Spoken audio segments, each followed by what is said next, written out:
Pues le damos las gracias al Señor de poder estar aquí ante Él, de tener este ratito de oración, de retiro en su presencia al comienzo del tiempo de la Cuaresma.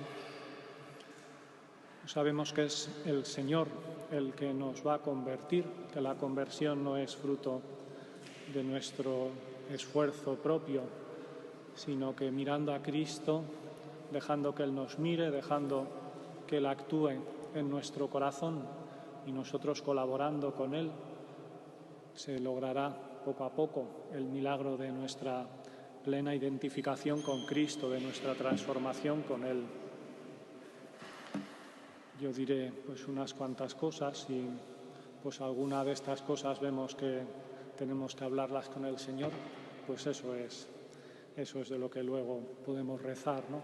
No se trata de quedarse con todo, sino pues aquellas cosas en las que podamos sentir que a lo mejor tenemos algo pendiente, ¿no?, que hablar con el Señor o que nos da una luz especial, pues eso luego en el rato de oración cada uno pues ante el Señor podemos tratarlo con Él, a ver lo que el Señor nos quiera decir a cada uno. Como la conversión es obra del Señor en nosotros, pues yo voy a comentar algunas de las cosas que hace el Espíritu Santo en nuestro corazón para saber reconocer los signos de su presencia y para dejar que actúe en nuestra vida, para colaborar con Él. El Espíritu Santo actúa en nuestro corazón antes de que nos demos cuenta. Sin que nosotros seamos conscientes, pues ya va orientando nuestros afectos, iluminando nuestra inteligencia, ayudándonos a poder mirar a Cristo con fe y abrir el corazón. Pero hay un momento en que el Espíritu Santo pide nuestra colaboración necesaria. Es decir, que nosotros podemos cooperar con el Espíritu Santo o podemos rechazar su acción, podemos entristecerlo, como dice alguna vez la Escritura, podemos no permitirle actuar. Cuanto más dóciles seamos a la acción del Espíritu Santo, pues más Espíritu Santo recibiremos y más podrá obrar en nuestro corazón y sus dones crecerán en nosotros y podremos vivir como hijos de Dios. Y por el contrario, pues cuando no hacemos caso a sus mociones, pues nos volvemos más duros, más resistentes para entender su acción y para permitirle actuar en nosotros. El Espíritu Santo, nos dice la Escritura, que una de las cosas que hace en nuestro corazón es convencernos de pecado. Es decir, que Él nos ilumina para que seamos conscientes de lo que en nosotros se opone al plan de Dios, de lo que en nosotros se resiste a dejarse abrazar plenamente y transformar por el amor de Dios. Y en esto hay que tener el cuidado de ver que el Espíritu Santo convence de pecado de una manera determinada, que es muy diferente a cómo lo hace la tentación. También dice la Escritura que el demonio es el acusador de nuestros hermanos. Entonces, hay que saber distinguir esa sensación de culpa que quiere infundir en nosotros el tentador de la obra del Espíritu Santo, que también nos muestra nuestro pecado, pero de una manera muy diferente. El Espíritu Santo, cuando nos hace reconocer nuestro pecado, nos da un dolor de nuestro pecado que es un dolor sereno, que es un dolor tranquilo, un dolor en el que hay paz de fondo. En cambio, ese complejo de culpa que tenemos a veces o ese modo de acusarnos el tentador nos provoca angustia. También ese complejo de culpa provoca como una obsesión, el que estemos siempre dándole vueltas a lo mismo, el que estemos siempre mirando con poca esperanza alguna falta que no conseguimos superar o problemas del mundo, de la Iglesia, una obsesión que nos hace encerrarnos en un bucle en el que no avanzamos. En cambio, el Espíritu Santo, cuando nos da verdadera contrición y dolor de los pecados, siempre lo hace de una manera en que vemos que Dios hace todo nuevo y que uno puede mirar su pecado con la confianza de que Dios quiere perdonarlo y quiere sacarnos de allí.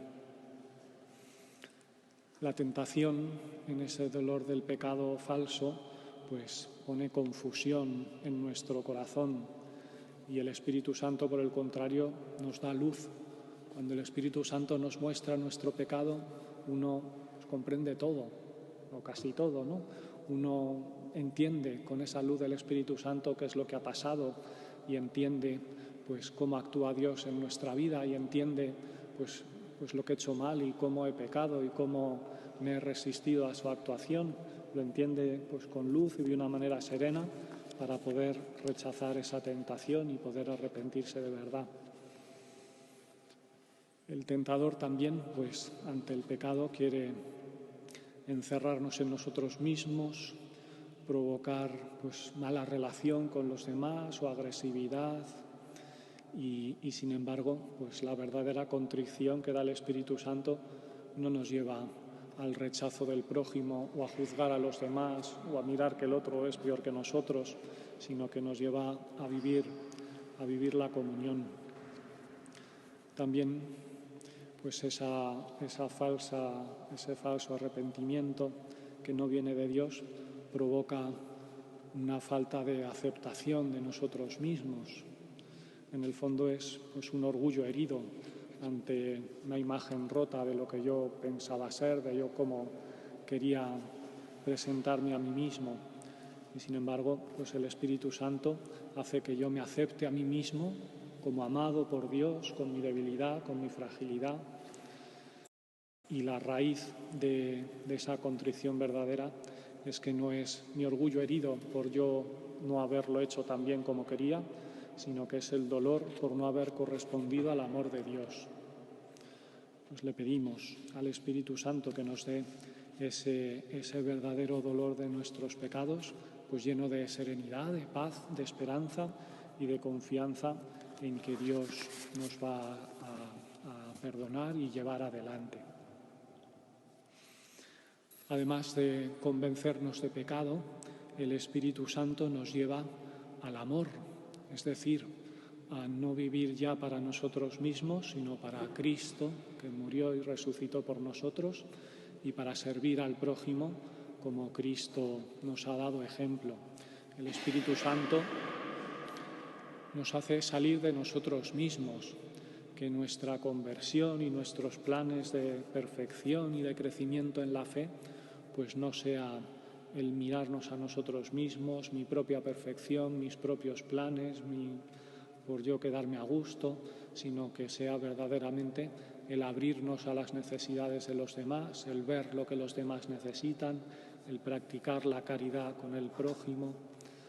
El Espíritu Santo no nos encierra en nosotros mismos, sino que hace el milagro de que podamos salir al encuentro del prójimo y reconocer en el prójimo, con todos sus defectos y limitaciones, un regalo de Dios, un regalo del Señor.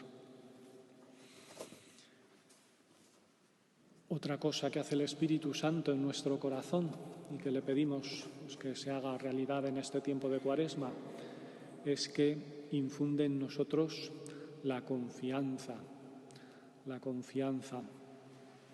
Dios no nos pide ser perfectos ya, lo que nos pide es confiar en Él, confiar en su misericordia y dejar pues, que Él nos vaya, además de perdonando, nos vaya enseñando, nos vaya iluminando el camino y vaya transformando nuestro corazón. Jesús le dijo a Santa Teresita de Jesús que lo que más le desagradaba no son nuestras faltas, sino la falta de confianza en su misericordia después de haber pecado. Porque la primera falta muchas veces pues es involuntaria o es pues un poco más instintiva, cometida tantas veces por fragilidad, pero el demonio quiere usar esa caída para pues, quitarnos la paz, para sembrar desconfianza en nuestro corazón, para que nos separemos de Dios. Y por el contrario, pues nosotros nos tenemos que servir de nuestras faltas para acudir más al Señor y experimentar con gozo su misericordia y pues entonces nuestras faltas se convierten casi en el alimento para avivar ese fuego y esa confianza en Dios cuando experimentamos una y otra vez la misericordia del Señor. Santa Faustina también en la devoción de la Divina Misericordia pues habla que el Señor le dice que la confianza es el receptáculo, el recipiente para recibir la misericordia de Dios, que Dios quiere dar su misericordia a todos los hombres, que para recibirla hace falta esa confianza que nos llena de fe y de esperanza. Y otra frase muy bonita de Santa Teresita, muy impresionante, es que ella dice: si yo hubiera cometido todos los crímenes posibles, tendría siempre la misma confianza. Pues ella sabía que el Señor quería perdonarlo todo, que el Señor estaba dispuesto a perdonarlo todo y pues no quería perder esa confianza y esperanza en Dios, pasara lo que pasara, ¿no? Aunque cometiera los mayores crímenes que pudiera cometer cualquier criminal. Otra actitud que quiere infundir en nosotros el Espíritu Santo y que cuando nosotros pues, nos dejamos guiar por Él pues se va sembrando en nuestro corazón es la humildad. La humildad tiene pues, varias facetas, varias dimensiones, se manifiesta de diferentes modos en nuestra vida. El primero pues, es el de reconocer nuestras faltas, el de no engañarnos, no intentar justificarnos, no intentar esconder debajo de la alfombra nuestros pecados, sino pues simplemente pues llamarlos por su nombre, reconocerlo con claridad, confesarlo con claridad y con sencillez en el sacramento de la reconciliación, andar en verdad, como nos decía Santa Teresa de Jesús. Un segundo aspecto de la humildad es reconocer que no tenemos nada por nosotros mismos y que no podemos nada por nosotros mismos, que somos criaturas, todo se nos ha regalado y las capacidades con las que podemos hacer el bien pues también son un don de Dios, y en el orden de la vida de la gracia pues todo se apoya en la gracia del Señor. Nosotros solos pues no podríamos tener fe ni esperanza teologal ni amar a Dios y al prójimo como el Señor nos ha amado. Eso es siempre obra de la gracia. Entonces, pues nosotros tenemos que tener mucho cuidado, y es muy difícil, de pues atribuir a Dios el mérito de todas las buenas obras que hagamos, no a nosotros mismos, no envanecernos, no pensar, pues qué bien hecho esto, ¿no?, que me ha costado tanto, sino darle gracias al Señor que me ha hecho capaz y que me ha sostenido y que ha sido Él actuando en mi corazón el que me ha hecho capaz de perdonar una ofensa grave, de amar al prójimo, de hacer pues un acto de generosidad muy grande. Cuantas más cosas buenas hagamos, pues no tenemos más motivos para enorgullecernos, sino más motivos para darle gracias a Dios. Y por otro lado, pues el no escandalizarnos cuando nos vemos tan frágiles y cuando nos vemos caer o cuando vemos que nuestras obras no tienen el fruto esperado. Pues hay que pedir con humildad, ¿no? No podemos esperar que por nuestras palabras se vayan a convertir los demás, que el mundo se vaya a transformar a nuestro paso. Pues todo eso es milagro de Dios, todo eso es milagro de Dios que cuando sucede pues tenemos que asombrarnos y darle gracias y reconocer siempre que es obra suya. Otra dimensión de la humildad es reconocer, aceptar nuestras limitaciones, nuestra debilidad. Y bueno, Santa Teresita también decía: lo que agrada a Dios en mi alma es verme amar mi pequeñez y mi pobreza. Dice: huyamos de todo lo que brilla, amemos nuestra pequeñez, amemos no sentir nada. Nosotros que siempre le estamos pidiendo al Señor pues, consolaciones y experimentar sensiblemente su presencia, tener como pruebas de su amor, Santa Teresita nos invita, por el contrario, pues a abrazar nuestra pequeñez, nuestra limitación, nuestra debilidad y encontrar también ahí nuestro gozo. Ella comentando pues, el pasaje de cuando están los discípulos en la barca y Jesús parece que duerme, pues, y el cantar de los cantares cuando dice la novia, la esposa al esposo, pues también de dejarle dormir, no despertáis a mi amado hasta que quiera. Pues Santa Teresita tiene como ese interés, esa delicadeza de no querer zarandear al Señor, no querer despertarle, no querer decirle, Señor, pero no te importa que nos hundamos, ¿no?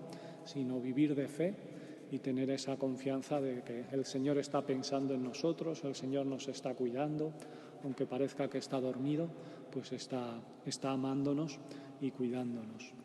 Y aceptar pues esa oscuridad que también forma parte de la vida de fe y nos hace crecer y madurar y es parte del crecimiento necesario. Y una última dimensión de la humildad que practica el Señor es la de rebajarse por amor.